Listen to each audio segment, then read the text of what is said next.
Aquarium ಒಳಗೆ ನೀರು ತುಂಬಿ ಪುಟ್ಟ ಬಣ್ಣ ಬಣ್ಣದ ಮೀನುಗಳನ್ನು ಸಾಕುವುದು ಹಲವರ ಆಸಕ್ತಿ ಮತ್ತು ಅಭಿರುಚಿ. ಇದು ಮನೆಯೊಳಗೊಂದು ಆಹ್ಲಾದಕರ ಮತ್ತು ಆರೋಗ್ಯಕರ ವಾತಾವರಣ ಸೃಷ್ಟಿಸುತ್ತದೆ. ಅಕ್ವೇರಿಯಂ ಯಾವ ಗಾತ್ರದ್ದೇ ಇರಲಿ, ಆದರೆ ಅದರೊಳಗೊಂದು ಪುಟ್ಟ ಲೋಕವೇ ಇದೆ.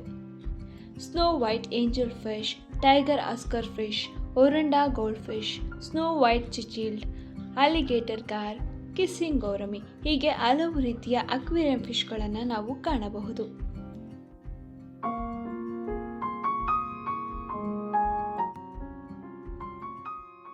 ಸ್ನೋ ವೈಟ್ ಸಿಚಿಲ್ಡ್ ಎನ್ನುವುದು ಆಫ್ರಿಕಾದ ಮಲಾವಿ ಸರೋವರದಲ್ಲಿ ಕಂಡು ಬರುವಂತಹ ಸಿಚಿಲ್ಡ್ ಜಾತಿಯ ಮೀನಾಗಿದೆ. ಇದರ ವೈಜ್ಞಾನಿಕ ಹೆಸರು ಸೈಡೋಟ್ರೋಫಿಯಸ್ ಸೊಕೊಲೊಫಿ. ಇದರ ಜೀವಿತ ಅವಧಿ 5 ರಿಂದ 8 ವರ್ಷಗಳು. ಇದಕ್ಕೆ ಮರಳು ಮತ್ತು ಸಣ್ಣ ಕಲ್ಲುಗಳನ್ನು ಹೊಂದಿರುವ ದೊಡ್ಡ ಟ್ಯಾಂಕ್ ಅಗತ್ಯವಾಗಿದೆ.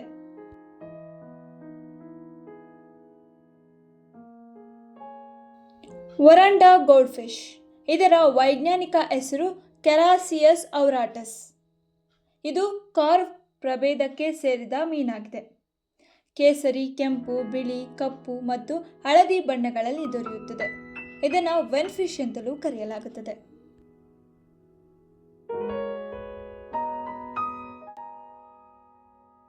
Tiger barb. ಇದು ಆಗ್ನೇಯ ಏಷ್ಯಾದ ಮೂಲದಲ್ಲಿ ಕಂಡುಬರುತ್ತದೆ. ಇದರ ವೈಜ್ಞಾನಿಕ ಹೆಸರು ಫಂಟಿಗ್ರಸ್ ಟೆಟ್ರಾಝೋನಾ. ಇದರ ದೇಹದ ಮೇಲೆ ಹುಲಿಯ ಪಟ್ಟೆಗಳಂತೆ ಕಾಣುವ 4 ಲಂಬವಾದ ಕಪ್ಪು ಗೆರೆಗಳನ್ನು ಕಾಣಬಹುದು. ಆದ್ದರಿಂದಲೇ ಇದನ್ನು ಟೈಗರ್ ಬಾರ್ಬ್ ಎಂದು ಕರೆಯಲಾಗುತ್ತದೆ.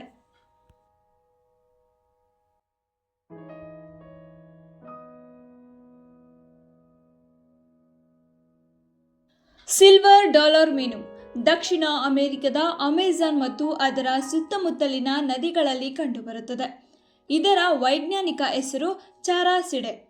ಇದು ಹೆಚ್ಚಾಗಿ ಮೆಟಿನ್ನಿಸ್ ಕುಲದಲ್ಲಿ ಉಷ್ಣವಲಯದ ಮೀನುಗಳಾದ ಚಾರಾಸಿಡೆ ಕುಟುಂಬಕ್ಕೆ ಸೇರಿದ ಮೀನುಗಳಾಗಿವೆ.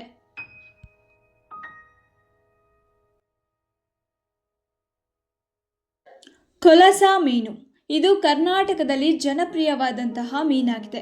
ಇದರ ವೈಜ್ಞಾನಿಕ ಹೆಸರು ಸಿರ್ರಿನಸ್ ಮೃಗಲ. ಇದು ಕೋಲಾ ಅಥವಾ ಕೋಲೆ ಮೀನು ಎಂದು ಕರೆಯಲ್ಪಡುವ ಒಂದು ಸಣ್ಣ ನದಿಯ ಮೀನು ಪ್ರಭೇದವಾಗಿದ್ದು, ಇದರ ಮಾಂಸ ಅತ್ಯಂತ ರುಚಿಕರವಾಗಿದೆ. ಈ ಮೀನನ್ನು ವಿವಿಧ ಮೀನಿನ ಖಾದ್ಯಗಳಿಗೆ ಬಳಸುತ್ತಾರೆ.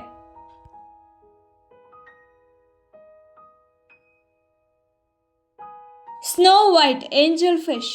ಇದು ಪೆರು, ಕೊಲಂಬಿಯಾ ಮತ್ತು ಬ್ರೆಜಿಲ್ನಲ್ಲಿರುವ ಅಮೆಜಾನ್ ಜಲಾನಯನ ಪ್ರದೇಶದಲ್ಲಿ ಕಂಡುಬರುತ್ತದೆ. ಇದರ ವೈಜ್ಞಾನಿಕ ಹೆಸರು ಫೆಟ್ರೋಪಿಲ್ಲಮ್. ಇದರ ಜೀವಿತ ಅವಧಿ ಸುಮಾರು 8 ರಿಂದ 10 ವರ್ಷಗಳು.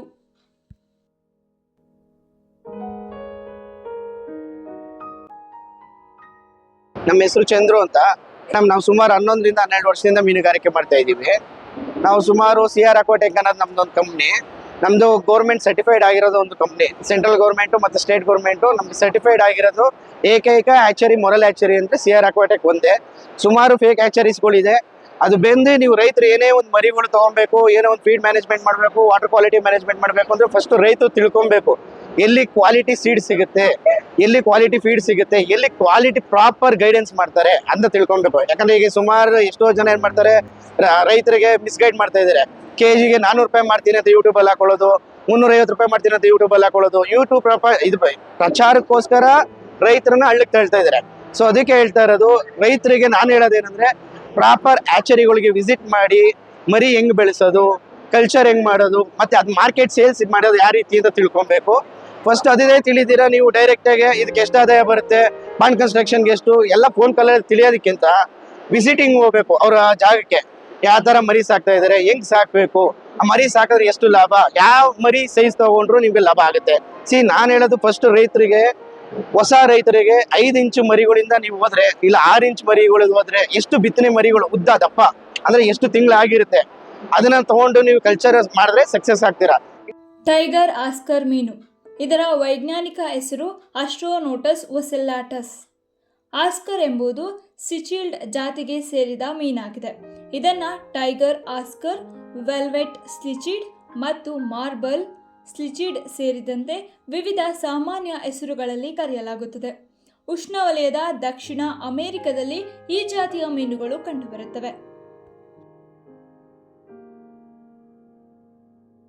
ಕರ್ನಾಟಿಕ್ ಕಾರ್ಪ್ ಎಂಬುದು ದಕ್ಷಿಣ ಭಾರತದ ತಾಜಾ ನೀರಿನಲ್ಲಿ ಕಂಡುಬರುವ ಪ್ರಮುಖ ಮೀನುಗಳಲ್ಲಿ ಒಂದು. ಇದರ ವೈಜ್ಞಾನಿಕ ಹೆಸರು ಐಪಲೋಬಾರ್ಬಸ್.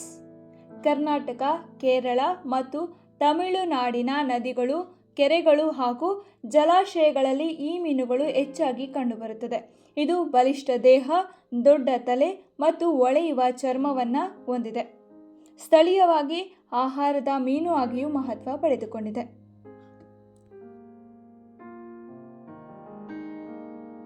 ಅರಗಿ ಮೀನು ಇದು ಕೂಡ ದಕ್ಷಿಣ ಭಾರತದಲ್ಲಿ ಕಂಡುಬರುತ್ತದೆ. ಜನಪದ ಭಾಷೆ, ಮೀನುಗಾರರ ಪದ್ಧತಿ ಮತ್ತು ಸ್ಥಳೀಯ ಸಂಸ್ಕೃತಿಯ ಪ್ರಭಾವದಿಂದ ಅರಗಿ ಎಂಬ ಹೆಸರು ಬಂದಿದೆ. ಇದು ಆಹಾರ ಮೀನು ಆಗಿ ಸ್ಥಳೀಯ ಮಾರುಕಟ್ಟೆಯಲ್ಲಿ ಹೆಚ್ಚು ಬೇಡಿಕೆಯಲ್ಲಿದೆ.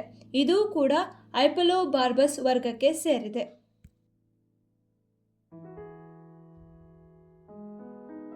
ಆಲಿಗೇಟರ್ ಗಾರ್ ಇದು ಉತ್ತರ ಅಮೆರಿಕದ ದಕ್ಷಿಣ ಭಾಗಗಳಲ್ಲಿ ಕಂಡುಬರುತ್ತದೆ.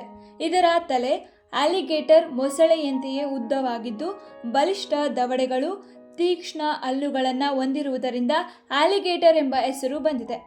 ಆಲಿಗೇಟರ್ ಗಾರ್ ನಿಧಾನವಾಗಿ ಬೆಳೆಯುವ ಆದರೆ ದೀರ್ಘಕಾಲ ಬದುಕುವ ಮೀನಾಗಿದ್ದು ಸಾಮಾನ್ಯವಾಗಿ 50ರಿಂದ 70 ವರ್ಷಗಳವರೆಗೆ ಜೀವಿಸಬಲ್ಲದು. ಇದರ ವೈಜ್ಞಾನಿಕ ಹೆಸರು ಅಟ್ರಾಕೋಸ್ಟಿಯಸ್ ಸ್ಪ್ಯಾಟುಲಾ. ವೆನಾಸ್ಟನ್ ಸ್ಲಿಚಿಡ್ ಮೀನು. ಇದರ ವೈಜ್ಞಾನಿಕ ಹೆಸರು ನಿಂಬೋಕ್ರೋಮಿಸ್ ವೆನಾಸ್ಟನ್. ಇದು ಸಾಮಾನ್ಯವಾಗಿ ವೆನಾಸ್ಟನ್ ಆ್ಯಪ್ ಅಥವಾ ಜಿರಾಫೆ ಆ್ಯಪ್ ಎಂದು ಕರೆಯಲ್ಪಡುತ್ತದೆ. ಇದು ಆಫ್ರಿಕಾದ ಮಲಾವಿ ಸರೋವರದ ಆಪ್ಲೋಕ್ರೊಮೈನ್ ಸ್ಲಿಚಿಡ್ ಆಗಿದೆ. ಫ್ಲವರ್ ಆರ್ನ್ ಎಂಬುದು ದಕ್ಷಿಣ ಪೂರ್ವ ಏಷ್ಯಾ, ವಿಶೇಷವಾಗಿ ಮಲೇಷ್ಯಾ ಮತ್ತು ಥೈಲ್ಯಾಂಡ್ನ ಪ್ರದೇಶಗಳಲ್ಲಿ ಮೊದಲು ಕಂಡುಬಂದಿತು. ಈ ಮೀನು ಬಲಿಷ್ಠ ದೇಹ ಹೊಂದಿದ್ದು ಬುದ್ಧಿವಂತ ಸ್ವಭಾವ ಮತ್ತು ಮಾಲೀಕನನ್ನು ಗುರುತಿಸುವ ಗುಣವನ್ನು ಹೊಂದಿದೆ. ಇದು ಸ್ವಲ್ಪ ಆಕ್ರಮಣಕಾರಿ ಸ್ವಭಾವ ಹೊಂದಿರುವುದರಿಂದ ಒಂಟಿಯಾಗಿ ಅಕ್ವೇರಿಯಂನಲ್ಲಿ ಸಾಕುವುದು ಉತ್ತಮ. ಇದರ ವೈಜ್ಞಾನಿಕ ಹೆಸರು ಆಂಪಿಲೋಪಸ್ ಹೈಬ್ರಿಡ್. ಆಲ್ಬಿನೋ ಆಸ್ಕರ್ ಫಿಶ್ ಇದು ಥೈಲ್ಯಾಂಡ್ನಲ್ಲಿ ಕಂಡುಬರುತ್ತದೆ. ಇದರ ವೈಜ್ಞಾನಿಕ ಹೆಸರು ಆಸ್ಟ್ರೋನೋಟಸ್ ಒಸೆಲ್ಲಾಟಸ್. ಇದು ಅಲಂಕಾರಿಕ ಮೀನಾಗಿದ್ದು ಆಸ್ಕರ್ ಸೈಕ್ಲಿಡನ್ ಆಲ್ಫಿನೋ ರೂಪವಾಗಿದೆ. ಇದು ಕೂಡ ಮಾಲೀಕನನ್ನು ಗುರುತಿಸುತ್ತದೆ.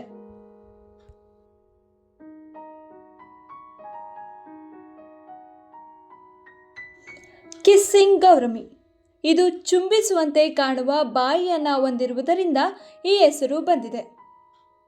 ಇದರ ವೈಜ್ಞಾನಿಕ ಹೆಸರು ಅಲೋಸ್ಟೊಮಾ ಟೆಮಿಕಿ.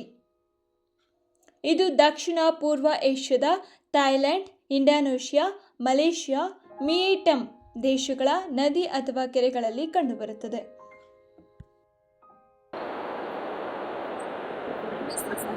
ರಂಗಪ್ಪ ನನ್ನ ಹೆಸರು. 50 ವರ್ಷಕ್ಕೆಲ್ಲೂ ಮೀನುಗಾರಿಕೆ ಮಾಡ್ಕೊಂತ ಬಂದಿದ್ವಿ. ನಾವು ಮೀನು ಕೃಷಿ ಅಂತಂದರೆ ಮೀನು ಕೃಷಿಯಲ್ಲಿ ಲಾಭ ನಷ್ಟನೂ ಇದೆ, ಲಾಭನೂ ಇದೆ. ಆಮೇಲೆ ಮೀನುಗಾರಿಕೆ ಇಲಾಖೆಯಿಂದವ ಸಹಾಯಧನ ಮನೆ ಕೊಡ್ತಾರೆ, ಬಲೆ ಕೊಡ್ತಾರೆ, ಸಹಾಯಧನನ ಸೈಕಲ್ ಮೋಟ್ರನ್ನು ಸಹಾಯಧನ ಕೊಡ್ತಾರೆ. ಸರ್ಕಾರದಿಂದ ಏನು ಬಲೆ, ದೋಣಿ, ಮನೆ, ವೆಹಿಕಲ್ಸ್ಗಳು, ತಕ್ಕಡಿ, ಕಲ್ಲು, ಫುಟ್ಪಾತ್ ಮಾರೋಕ್ಕೆ, ಬಾಯ್ಸ್ ಬಾಕ್ಸು ಅವೆಲ್ಲ ಕೊಡ್ತಾರೆ. ಗೌರ್ಮೆಂಟ್ ಸಹಕಾರ ಇಲಾಖೆಯಿಂದ ನಮಗೆ ಸಹಕಾರ ಕೊಡ್ತಾರೆ.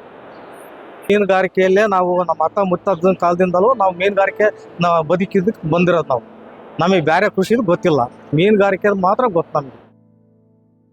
ಹೀಲ್ ಮೀನು ಎಂದರೆ ಉದ್ದವಾಗಿ ಚಾಚಿಕೊಂಡಿರುವ ಹಾವಿನಂತೆ ಕಾಣುವ ದೇಹ ಹೊಂದಿರುವ ಮೀನುಗಳ ಗುಂಪಿಗೆ ಬಳಸುವ ಹೆಸರು.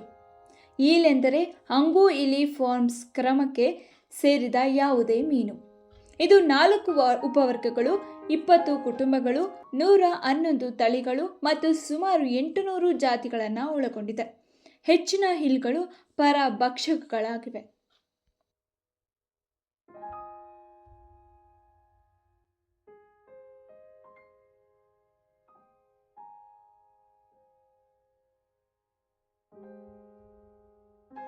ರೆಡ್ ಕ್ರೇಫಿಶ್ ಇದು ಮೂಲತಃ ಉತ್ತರ ಅಮೆರಿಕದ ದಕ್ಷಿಣ ಭಾಗಗಳಿಗೆ ಸೇರಿದೆ.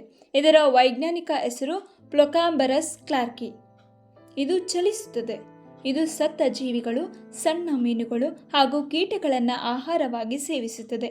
ಇದರ ಜೀವಿತಾವಧಿ 5ರಿಂದ 7 ವರ್ಷಗಳು. ಅಕ್ವೇರಿಯಂ ಮೀನುಗಳು ಕೇವಲ ಸಾಕು ಪ್ರಾಣಿಗಳಲ್ಲ, ಅವು ಮನೆಯ ಸೌಂದರ್ಯವನ್ನು ಹೆಚ್ಚಿಸುತ್ತದೆ. ಆಕರ್ಷಕವಾಗಿ ಕಾಣುವ ಬಣ್ಣ ಬಣ್ಣದ ಅಕ್ವೇರಿಯಂ ಮೀನುಗಳು ಒತ್ತಡವನ್ನು ಕಡಿಮೆ ಮಾಡಿ ಮನಸ್ಸಿಗೆ ನೆಮ್ಮದಿ ನೀಡುತ್ತದೆ. ಒಟ್ಟಾರೆಯಾಗಿ ಸರಿಯಾದ ಕಾಳಜಿ ಮತ್ತು ನಿರ್ವಹಣೆಯೊಂದಿಗೆ ಅಕ್ವೇರಿಯಂ ಮೀನುಗಳು ಆರೋಗ್ಯಕರವಾಗಿ ದೀರ್ಘಕಾಲ ಬದುಕುತ್ತವೆ.